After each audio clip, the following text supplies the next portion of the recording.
started to expand our geography through all the countries that exist in our planet. So after the Germany, we have opened our offices and was in Moscow. بعد كده بدأنا إن إحنا ناخد الانترستنج على العالم كله، أو إن إحنا نتوجه لبقية العالم كله. وأول اهتمام بعد كده كان المكتب بتاعنا اللي بدأ حاليا في موسكو. The next office was opened in Minsk, Belarus, and then in Kiev, Ukraine. المكتب الثاني بتاعنا كان في مدينة مينسك في بيلاروسيا، والمكتب الرابع بتاعنا اللي حاليا احنا بنكلمكم منه اللي هو المكتب بتاع اوكرانيا كييف.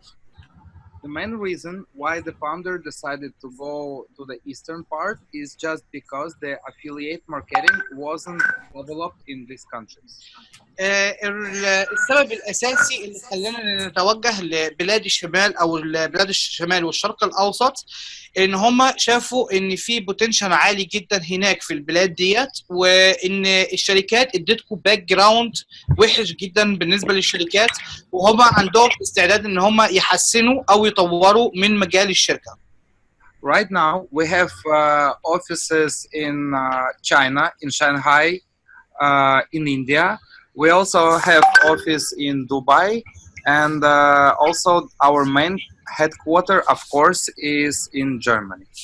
وحاليا دلوقتي المكاتب بتاعتنا موجوده في الصين، وفي الهند، وفي دبي، وفي روسيا وبيلاروسيا، وفي اوكرانيا. وطبعا المكتب الرئيسي والشركه الام بتاعتنا موجود في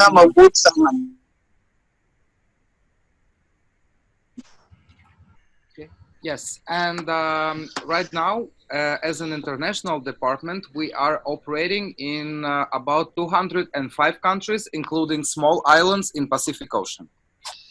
ودلوقتي احنا كانترناشونال او احنا مكتب عالمي او كشركه عالميه، معانا اتحاد لبرامج موجوده في اكثر من 205 بلد حول العالم، يضم حتى أصغر جزيرة ممكن تلاقوها على الخريطة. Yes, our department covers all the main languages. I mean, all the major speaking groups in all our planet. الديبارتمنت بتاعتنا فيها جميع أنواع اللغات اللي موجودة في جميع أنحاء العالم. Yes, we have a department for MENA region with Arabic language. We have department which takes care of Eastern Europe with Poland and all other countries. We have German department. We have Spanish speaking department, Portuguese speaking department. We have French, Italian department. حاليا احنا اللي موجود عندنا او اللي موجود معانا حاليا في موجود عندنا المينا ريجن اللي هو انا مسؤول عنها، ودول بيتكلموا اللغه العربيه. في عندنا ديبارتمنتس خاص في بالهند، وفي بفرنسا، وفي بالمانيا، وفي بالبرازيل، وفي باللاتين امريكا، وموجود كمان للبرتغال، وموجود للفرنسويين والالمان، وموجود عندنا المكتب الثاني هو بتاع بولندا وروسيا وبيلاروسيا.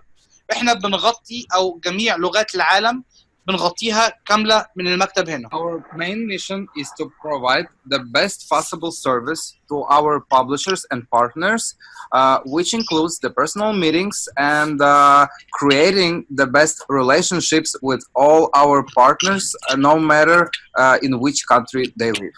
المهمة الأساسية لينا إحنا اللي هي بنعتبرها التارجت بتاعنا إحنا في الشركة، واللي هي بالنسبة لنا أولى من الإنكم أو من الفلوس اللي بتخش، هي إن إحنا نوفر خدمة 5 ستارز للناس اللي موجودة معانا وبيشتغلوا معانا، إذا كانوا من الناشرين أو المعلنين، إن دايما يلاقونا معاهم، وإن إحنا دايما بنساعدهم، موجودين معاهم في أي وقت وفي أي مكان. And we are trying to approach our best possibles. For example, if we compare ourselves to other networks, we provide any answer for any question less than in 24 hours, even if it's a weekend. ولو احنا خدنانا احنا كشركة وعملنا ما بيننا وبين اي شركة تانية موجودة في العالم، يعني بنحاول ان احنا نوفر اجابات للاسئلة اللي موجودة. اذا ما كانتش في الوقت الحالي بيبقى الاجابة الوقت او اطول وقت ليها بيكون في خلال 24 ساعة لازم تكون انت كبابلشر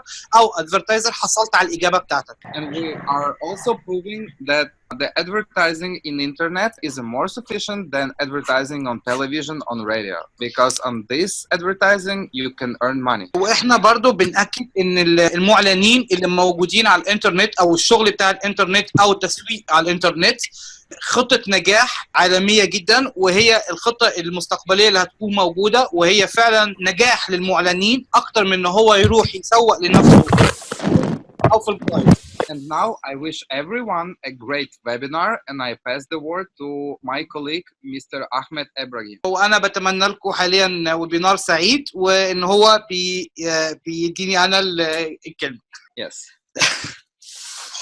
السلام عليكم ورحمة الله وبركاته. أهلا بكم. أنا اسمي أحمد إبراهيم، وأنا المسؤول أو المدير الأقليمي لفريق الشرق الأوسط في شركة admitad. بكلمكم من المكتب بتاعنا اللي موجود في أوكرانيا. هبدأ الأول التعريف طبعا بالشركة، مستر إيجور شرحه. لو في ناس اوريدي دخلت معانا متأخرة شوية، هي شركة admitad من 2009.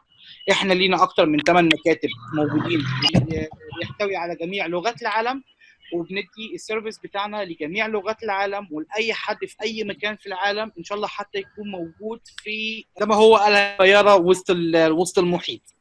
احنا بنحاول ان احنا نوفر جميع الخدمه بتاعتنا. احنا كشركه admitad اهم حاجه عندنا والوضع الاساسي عندنا، وفي ناس كتيره قوي من الناس اللي شافوني قبل كده في ايفنتس موجود معاهم لايف، ان احنا دايما بنتكلم معاهم وبنقول لهم في الاول وفي الاخر احنا ما بيهمناش المكسب والخساره اكتر ما احنا بيهمنا الهيومن ريليشن شيب، ان احنا يبقى في توافق ما بيننا وبين بعض،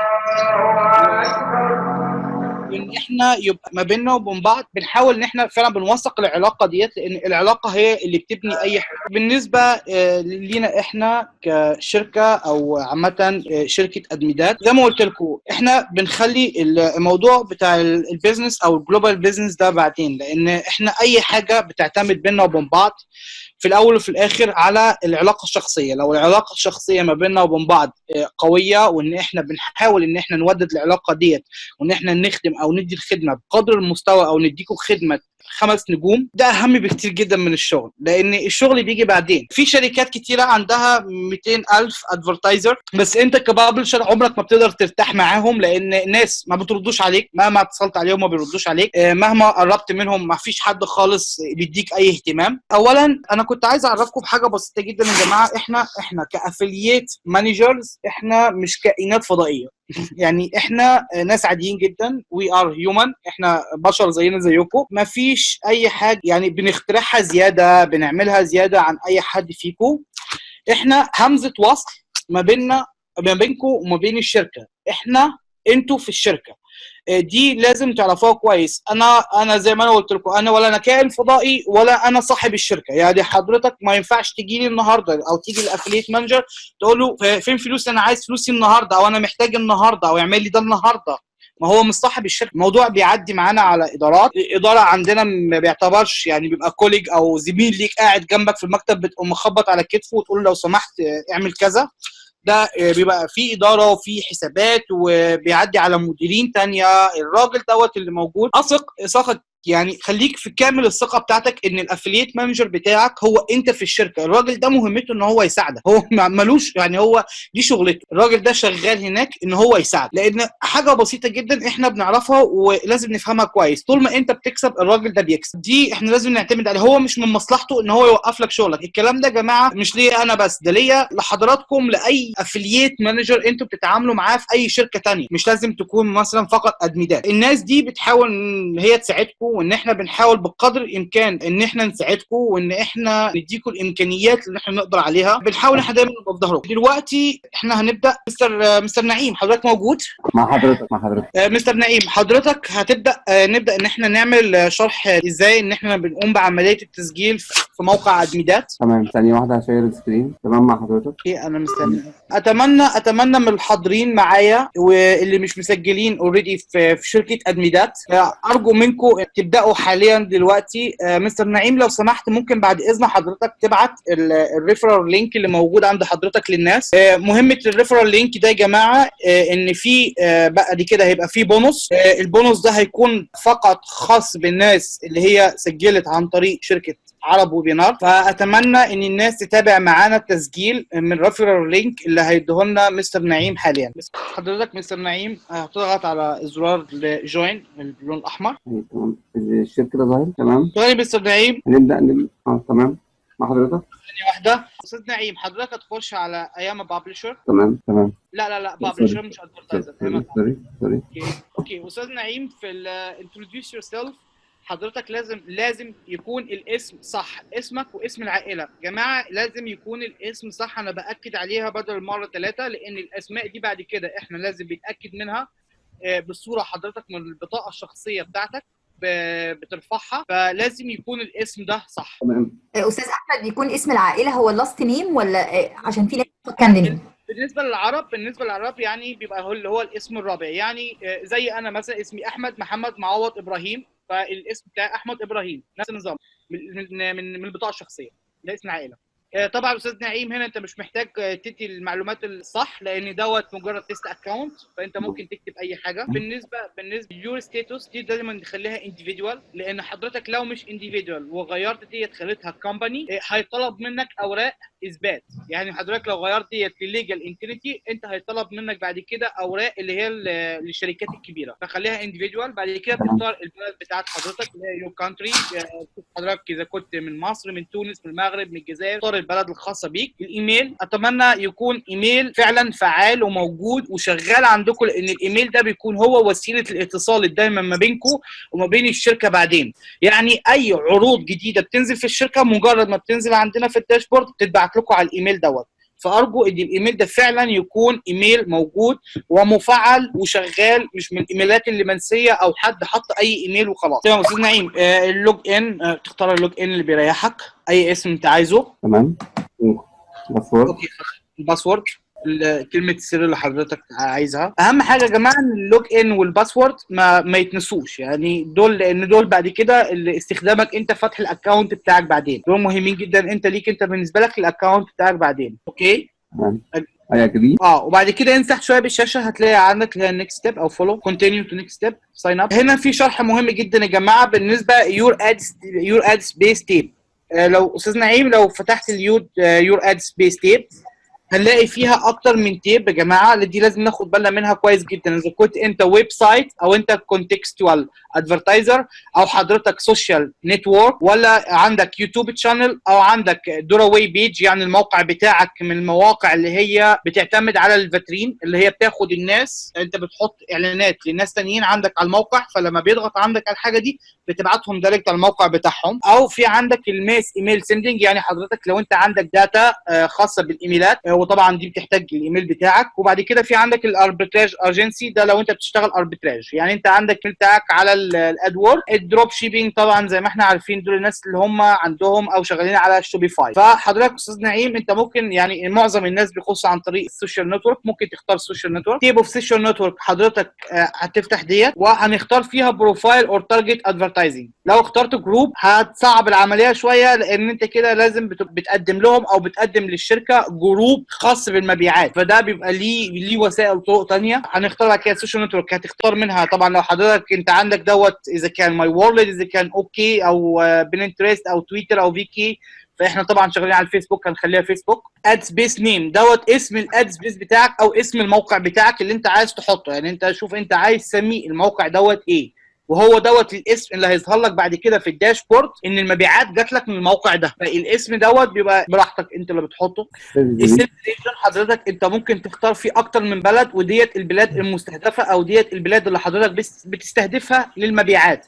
يعني حضرتك بتستهدف مصر السعوديه الامارات الجزائر تونس السويد الهند روسيا، كل البلاد اللي حضرتك بتستهدفها حطها. تمام. عادي ممكن تكتب مصر على طول او تحط اي جي. الكاتيجوريز دوت حضراتكم اللي هو الكاتيجوري اللي خاص بالاد سبيس بتاعكم او بالموقع بتاعكم. اذا كان الموقع بتاعكم بيشتغل على كاتيجوريز معين، يعني بيشتغل على الكاتيجوري المعين اللي هو زي الاونلاين شوبس، او انتوا شغالين مع السياحه والفنادق بس، او انتوا شغالين فقط بتبيعوا فاشونز، او ايه نوع الكاتيجوري اللي انتوا ممكن او عايزين تشتغل عليه. وفي المنطقه دي برضو ممكن تضيفوا اكتر من كاتيجوري، حتى لو عايز تضيف كل الكاتيجوري اللي موجود ممكن تضيفوا واحد مفيش اي مشاكل خالص. كان في حد بيسال بيقول البلاد دي ممكن نغيرها في الشات. دي ممكن تغيرها بعدين، مش مهمه قوي، لان انا هوريك بعد كده ازاي ممكن تطلب من بلد تانية. تمام كده اخترنا كاتيجوري. بعد كده مع حضرتك احمد. تمام. حضرتك how you will gonna promote the affiliate. انت بس هنا هتكتب اي حاجه من 50 حرف، يعني او I'm going to promote this through Facebook ads, Twitter, YouTube channel. بتكتب 50 حرف ازاي انت، او اكتر من 50 طبعا اللي انت عايز تكتبه،